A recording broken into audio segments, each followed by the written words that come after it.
ando desconcertada. Miren cómo está el laboratorio hoy, lleno de objetos que parecieran de otra época. Por ejemplo, esta llave, que para mí es de un castillo. Y eso tiene que ver con el tema de hoy, porque hoy vamos a descubrir la etapa de la historia que todos conocemos como Edad Media. Vamos a saber quiénes eran y cómo vivían los hombres de esa etapa. Descubriremos su manera de pensar el mundo y qué idea de sociedad habían construido, cómo vivían, a qué se dedicaban, en qué actividades pasaban su tiempo. Veremos también castillos, conoceremos caballeros y sabremos también quién era el señor feudal. Para situarnos en el tiempo y empezar como se debe, vamos a conocer qué periodo abarca la Edad Media. La Edad Media comprende el periodo transcurrido entre la Edad Antigua y la Edad Moderna. Algunos historiadores establecen su inicio en el año 476 con la caída del Imperio Romano de Occidente y su final en 1453 con la caída del Imperio Romano de Oriente. 600, 700, 800, 1000 años de historia. Todo eso duró. Y digo yo, ¿fue siempre igual o podemos dividirlo en etapas? Dentro de la Edad Media se pueden distinguir dos etapas conocidas, como la Alta y la Baja Edad Media. En Europa no había tantas ciudades como hoy. Imagínate la Edad Media en un paisaje rural, con algunos centros urbanos dispersos, muchos campos y unas pocas ciudades. Como en los primeros siglos fue el auge del trabajo en el campo, se lo llama Alta Edad Media. Cuando todo comienza a urbanizarse y se establece la gente en la ciudad, da inicio a la Baja Edad Media. Ah, ya sé. En la Alta Edad Media se establecieron los primeros señoríos, ¿no es así? La verdad que sí. Los señoríos eran territorios en manos de la Iglesia que se ocupaban de hacer cumplir el mandato de Dios y donde se vivía bajo ciertas normas. Enseguida vamos a hablar de eso en detalle. Ahora sigamos ubicándonos en el tiempo. Entre los años 1000 y 1500, la sociedad europea se organizó en base a un sistema social, político y económico conocido como sistema feudal o feudalismo. El feudalismo tuvo características diferentes en las distintas regiones de Europa. El feudalismo en Europa, que fue imponiéndose a partir del siglo IX, estaba basado en la propiedad de la tierra como medio principal de producción, administrado por el poder de los nobles, que integraban un grupo social privilegiado, y por la Iglesia. Voy a explicarles el sistema social de la época. Se pensaba la sociedad casi como una pirámide. Arriba de todo, en la punta, Dios. Un poquito más abajo, la Iglesia. Luego unos cuantos nobles. Y acá, bien abajo de todos estos, muchísimos campesinos trabajando de sol a sol. La Iglesia era el mundo intelectual de entonces. Por eso puse los libros. Los campesinos eran el universo de la producción y el trabajo, por eso las herramientas. Los ámbitos de la vida social eran los espacios rurales. La mayoría de la gente vivía en pequeñas comunidades llamadas aldeas. En estos espacios rurales, las actividades eran básicamente las mismas que hoy, aunque con medios y técnicas más primitivas, claro. La gente se dedicaba a la agricultura y a la cría de animales. La población europea era campesina, por lo que la Iglesia debió trasladarse al campo para evangelizarlos. El poder de la Iglesia estaba representado por los eclesiásticos, y así surgieron sus señoríos. Estos señoríos eclesiásticos eran territorios de la Iglesia, donde trabajaban campesinos y siervos. Entonces, los señoríos eclesiásticos eran tierras que pertenecían a la Iglesia y estaban al mando de uno de sus representantes, como el que me acompaña aquí atrás. Pero también había señoríos laicos, es decir, que no eran de la Iglesia. ¿Y quién era la autoridad de estos señoríos? Los señoríos laicos estaban en manos de señores feudales, y allí la vida se organizaba alrededor de estos señores y de los campesinos. Algunos se especializaban en la fabricación de herramientas y útiles para las tareas agrícolas y la vida cotidiana. Y según el orden feudal establecido, los campesinos trabajaban también para asegurar la subsistencia de los señores y de la jerarquía de la Iglesia.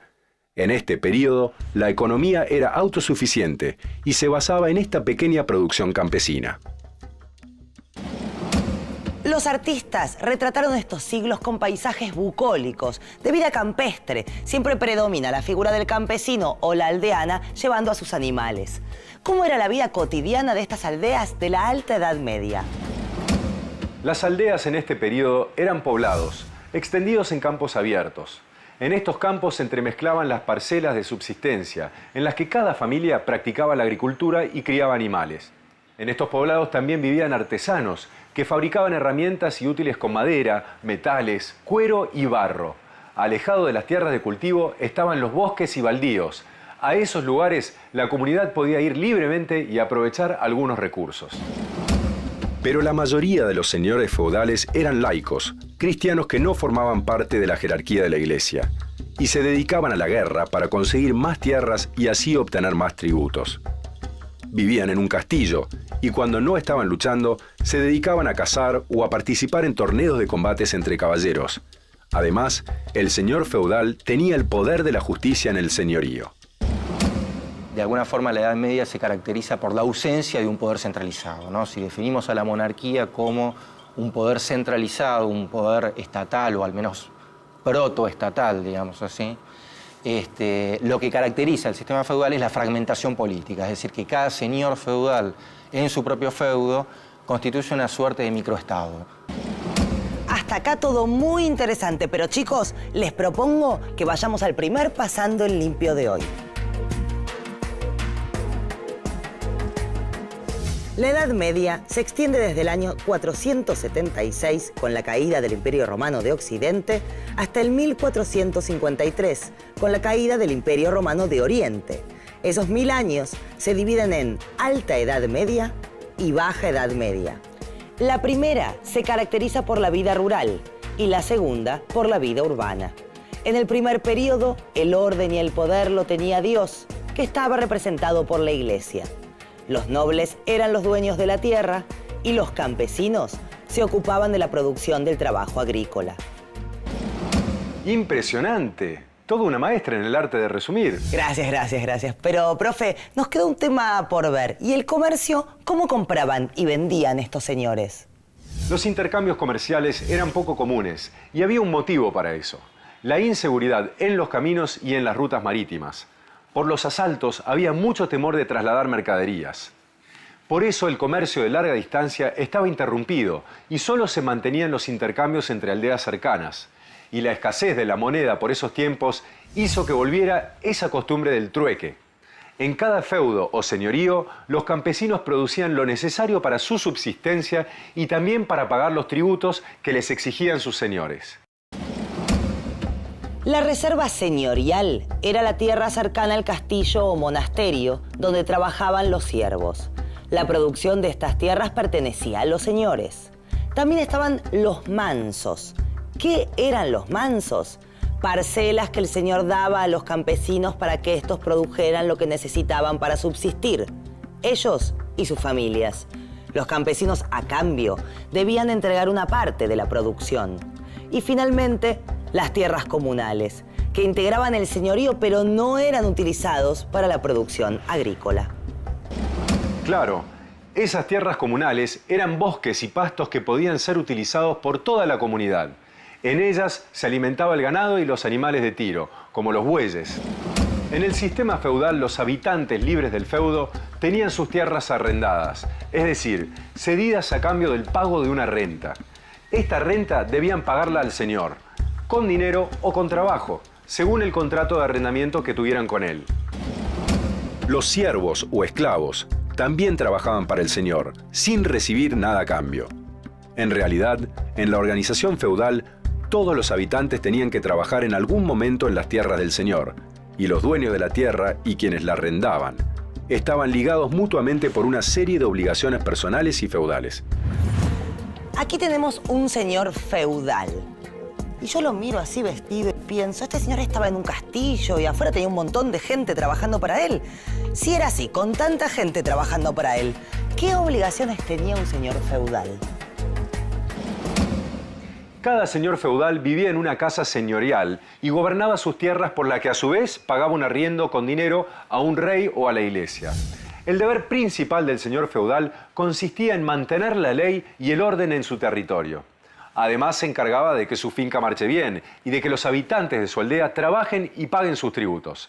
No todos los señores feudales sabían leer y escribir, y aunque supieran, para los asuntos más complicados tenían la ayuda de un secretario y del sacerdote. También tenían que trabajar para la corona, prestando testimonio exacto sobre impuestos, recaudando para el rey y actuando como jurado en el tribunal del condado. La verdad es que como señora feudal me moriría de aburrimiento. No sé cazar, no sé jugar al ajedrez. En realidad sé, pero me ganan siempre. ¿Hay alguna otra cosa que estos hombres hicieran en su tiempo libre? La caza era una de las principales actividades de esparcimiento. Caza de ciervos y la caza con halcones adiestrados. Además de jugar al ajedrez, jugaban a las damas. Los deportes más comunes eran montar a caballo y la esgrima. Y en las justas de combates a caballo participaban para demostrar su valor y su habilidad. Ay, me encanta ver los castillos medievales. Cómo me gustaría conocer alguno por dentro, aunque me dijeron que son poco luminosos. ¿Ahí vivían los señores feudales? ¿O cuáles eran los edificios principales en un señorío? Los edificios más importantes de un señorío eran la iglesia y una casa señorial, que según la condición social variaba en sus dimensiones. Esta casa del señor feudal tenía una habitación principal o salón que se usaba para comer, dormir y para todas las actividades diarias. De acuerdo a la jerarquía y el poder del señor, la residencia estaba fortificada con muralla de piedra y tierra, con altas torres, custodiadas por los arqueros. Y los muros estaban rodeados por un foso lleno de agua para protegerla de posibles invasiones. ¿Cómo era la relación entre los señores y los siervos y campesinos? ¿Qué pasaba, por ejemplo, si el campesino no podía cumplir con sus tributos o si el siervo no trabajaba como el señor esperaba? El señor podía ser muy duro y hacerle sentir verdadero temor para imponer su autoridad. Escuchad, siervos ingratos que no cumplen con el mandato divino de servirme. Uy, qué mal que está este señor, por favor. Y tú, callad de impertinente. Pero, por favor, hágame el favor. No me gustaría estar a las órdenes de un personaje como este. Yo quiero saber cuánto duró este sistema de los señoríos y este poder de los señores feudales. Entre los siglos XI y XIV se produjeron en Europa transformaciones económicas y sociales que impactaron en el orden feudal. Hubo grandes cambios, resurgieron el comercio y las ciudades y se fortaleció un nuevo grupo social, la burguesía urbana. Todo esto caracterizó a la Baja Edad Media a partir del siglo XI. En las ciudades, la burguesía dedicada al comercio y a la producción de artesanías fue conociendo e imponiendo otras realidades, culturas y formas de vida.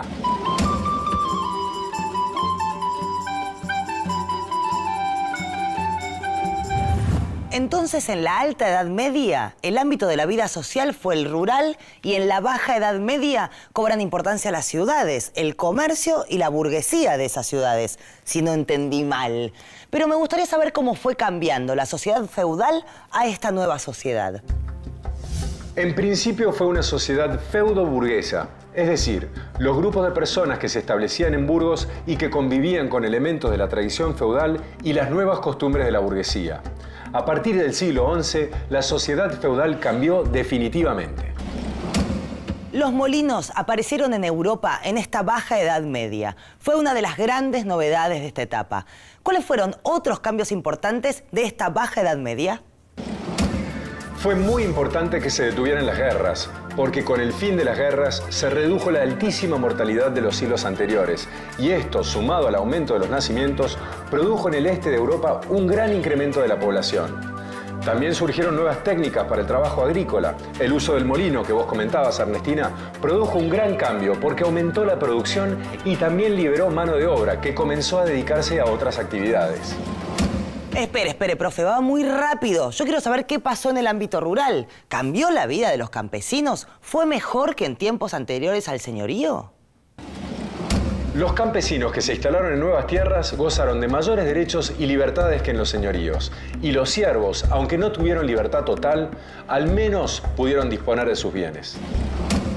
Para transformar las nuevas tierras en aptas para el cultivo, se talaron árboles y se desecaron pantanos. Comenzó a usarse el arado con ruedas, que permitía remover la tierra a mayor profundidad. y el caballo reemplazó al buey como animal de tiro. Además, el sistema de siembra pasó de ser de rotación bienal a trienal. En el primero, mientras se cultivaba una parcela, en otra la tierra descansaba, para que no se agotara el suelo. Así solo se obtenía una cosecha al año. La rotación trienal consistía en dividir las tierras en 3 parcelas. Mientras una descansaba, otra se sembraba en primavera, por ejemplo, con lenteja, repollo, avena y cebada. Y la tercera en otoño, con otros cereales más propicios para el clima frío, como trigo o centeno. Y así obtenían una cosecha en invierno y otra en verano. Las nuevas técnicas agrícolas aumentaron la producción. Esta producción habrá abastecido a las ciudades. Pero ¿cómo empezó a cambiar el comercio que antes casi no se practicaba por la inseguridad en los caminos? La Baja Edad Media se caracterizó por el crecimiento masivo de las ciudades en Europa. Cuando la paz devolvió la seguridad, algunos lugares como los cruces de caminos, las viejas ciudades romanas, las abadías, los castillos feudales o los centros de peregrinación sirvieron como centro para que muchas personas fueran a intercambiar productos. Ah, y de ahí viene lo de burgueses. Eran los habitantes de los burgos. Así comenzó a darse una división del trabajo entre el campo y la ciudad. En los centros urbanos se producían bienes manufacturados y en el campo alimentos y materias primas. También comenzó la costumbre de que los mercaderes llegaran a las ciudades cuando se organizaban ferias para comprar y vender variedad de productos. Los primeros mercaderes eran vendedores ambulantes que viajaban por los caminos en carromatos llevando sus mercancías. Por sus aspiraciones y sus conductas se diferenciaban de los nobles y clérigos de la época que vivían de rentas de la tierra. Los mercaderes obtenían beneficios con los productos exóticos que traían de Oriente en sus propios barcos. Castillos, catedrales, iglesias, murallas, puentes, edificios, cascos de ciudades. En Europa hay muchísimos ejemplos de arquitectura medieval. Pero ¿cómo eran estas ciudades de la Baja Edad Media? Quiero saber cómo crecieron, cómo se vivía en ellas y cuáles fueron las más importantes. Las ciudades bajomedievales, nosotros empezamos a notar básicamente situaciones de volumen físico, situaciones de volumen demográfico distinto. Hay más gente, las ciudades son más grandes, tienen algunos rasgos físicos particulares, emporios comerciales muy importantes. También sigue siendo un centro de poder, ¿no? Un poder que por supuesto todavía está bastante disperso, pero que a poco se va concentrando y resulta de lo que había sido el fenómeno feudal. Una característica fundamental de toda ciudad medieval era su muralla de piedra, con una serie de torres y puertas defensivas. La finalidad de los muros era proteger a los habitantes de algún ataque, pero también permitían cobrar impuestos por los productos que ingresaban y regular el flujo de gente y de bienes. La línea del horizonte de una ciudad medieval estaba dominada por las torres de los castillos, los edificios gubernamentales y sobre todo por las iglesias, que en muchos casos eran numerosísimas. Londres, por ejemplo, a comienzo del siglo XIII, tenía 120 iglesias. Cuando una ciudad era sede de un obispo, su enorme catedral se destacaba sobre las demás construcciones.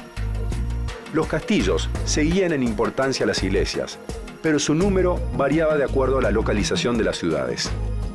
En Italia, las torres de los castillos marcaban el horizonte urbano, propiedad de los nobles y comerciantes del lugar. París estaba dominada por 2 castillos reales, la Bastilla y el Louvre, luego reformado y convertido en palacio, y hoy uno de los museos más importantes del mundo. Estoy mirando un plano de una ciudad medieval y veo que hay calle de los zapateros, calle de los talabarteros, calle de los herreros, y no es que las calles tengan esos nombres, sino que parece que en cada una se concentraban las personas que se dedicaban a un mismo trabajo. ¿Y a qué se dedicaba la gente además de estos oficios? Las iglesias y los castillos contaban con una cantidad de personas vinculadas con ellos, pero la mayor parte de los habitantes eran mercaderes y artesanos. El área mercantil incluía bodegas, hospedajes y tabernas.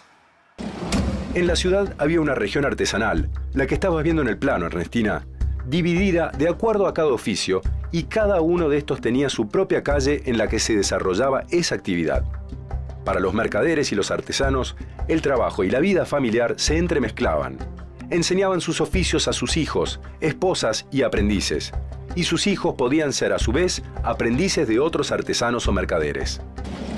Las mujeres administraban el hogar, compraban y preparaban la comida, lavaban la ropa y ayudaban a sus maridos en sus oficios. Se preguntarán qué hace este carbón aquí al lado mío. Bueno, tenía muchos usos en la Edad Media, pero también era uno de los factores de la contaminación en las ciudades. Qué raro, ¿no? Hablar de contaminación en la Edad Media. Sí, pero la contaminación atmosférica era parte de la vida en la ciudad. Se producía por las fogatas y el uso de carbón en calderas, destilerías y tintorerías. Las aguas también estaban contaminadas por el tinte y la curtiembre. Los carniceros tiraban a los ríos la sangre y los desperdicios de los animales. Y los curtidores arrojaban ácidos, sangre, grasa, pelos y demás productos propios de su oficio. Como las tintorerías y las curtiembres abundaban en todas las ciudades, los ríos cercanos no tardaron en contaminarse. La contaminación, uno de los males de las ciudades que debemos a las distintas formas de producción a través del tiempo. Pero volvamos atrás. ¿Cómo fue evolucionando esa producción desde los comienzos de la Edad Media y qué cambios produjo? En el señorío la actividad principal era la producción de alimentos a través de la agricultura, pero el rendimiento era muy bajo porque las técnicas y las herramientas eran muy primitivas. Hacia fines del siglo X, especialmente en el norte de Europa, se ampliaron las tierras de cultivo sobre malezas, selvas y bosques. Mejoraron las técnicas y herramientas, comenzó a incrementarse la producción agrícola y así mejoró la alimentación de la población, disminuyendo hambrunas y enfermedades. Esto tuvo consecuencias favorables en los siglos siguientes. En un principio la igualdad reinaba entre los habitantes de las ciudades y la sociedad urbana contrastaba con las rígidas jerarquías del mundo feudal. En la ciudad, al contrario que en el campo, la división de tareas caracterizaba la vida económica, pero al cabo de un tiempo comenzaron a marcarse grandes diferencias entre ricos y pobres. Dígame una cosa, ahora que lo pienso, ¿los hombres medievales tenían alguna asociación o gremio que los defienda? Sí, estas asociaciones y compañías fueron muy comunes en las sociedades medievales, donde se generalizaban las hermandades, cofradías, sociedades o gremios. En lo laboral, cotidiano, por ejemplo, los comerciantes y artesanos de un mismo oficio se agrupaban en distintas corporaciones. La ciudad era gobernada por un consejo municipal, en el que predominaba la corporación más fuerte. Y estamos llegando al final, pero me queda una última pregunta. ¿Cómo terminó el feudalismo en Europa? En el siglo XIV, el sistema feudal atravesó una profunda crisis y hubo varios factores, como hambrunas, pestes, guerras y sublevaciones campesinas, que desintegraron al feudalismo en gran parte de la Europa occidental. Antes de despedirnos, vamos a hacer nuestro último Pasando el Limpio de hoy, así ustedes pueden tomar nota. Alrededor del siglo XI comienza la Baja Edad Media. Grandes cambios y transformaciones sociales. Mucha gente del campo va a la ciudad y comienzan las primeras burguesías urbanas. Nuevas costumbres, expansión territorial, renace el comercio, crece la producción de materia prima en el campo y el trabajo artesano en la ciudad. Carniceros, carpinteros, talabarteros, y esto trae aparejada una mayor contaminación ambiental. Mejoraron las técnicas y las herramientas. El mundo se preparaba para lo que vendría. Y acá termina nuestro recorrido por escenarios rurales, feudos, castillos y ciudades en los tiempos conocidos como Edad Media. Espero que como nosotros, ustedes lo hayan disfrutado. Nos vemos en la próxima. Y yo me voy como una reina, porque en esa época o eras rey o estaba frito.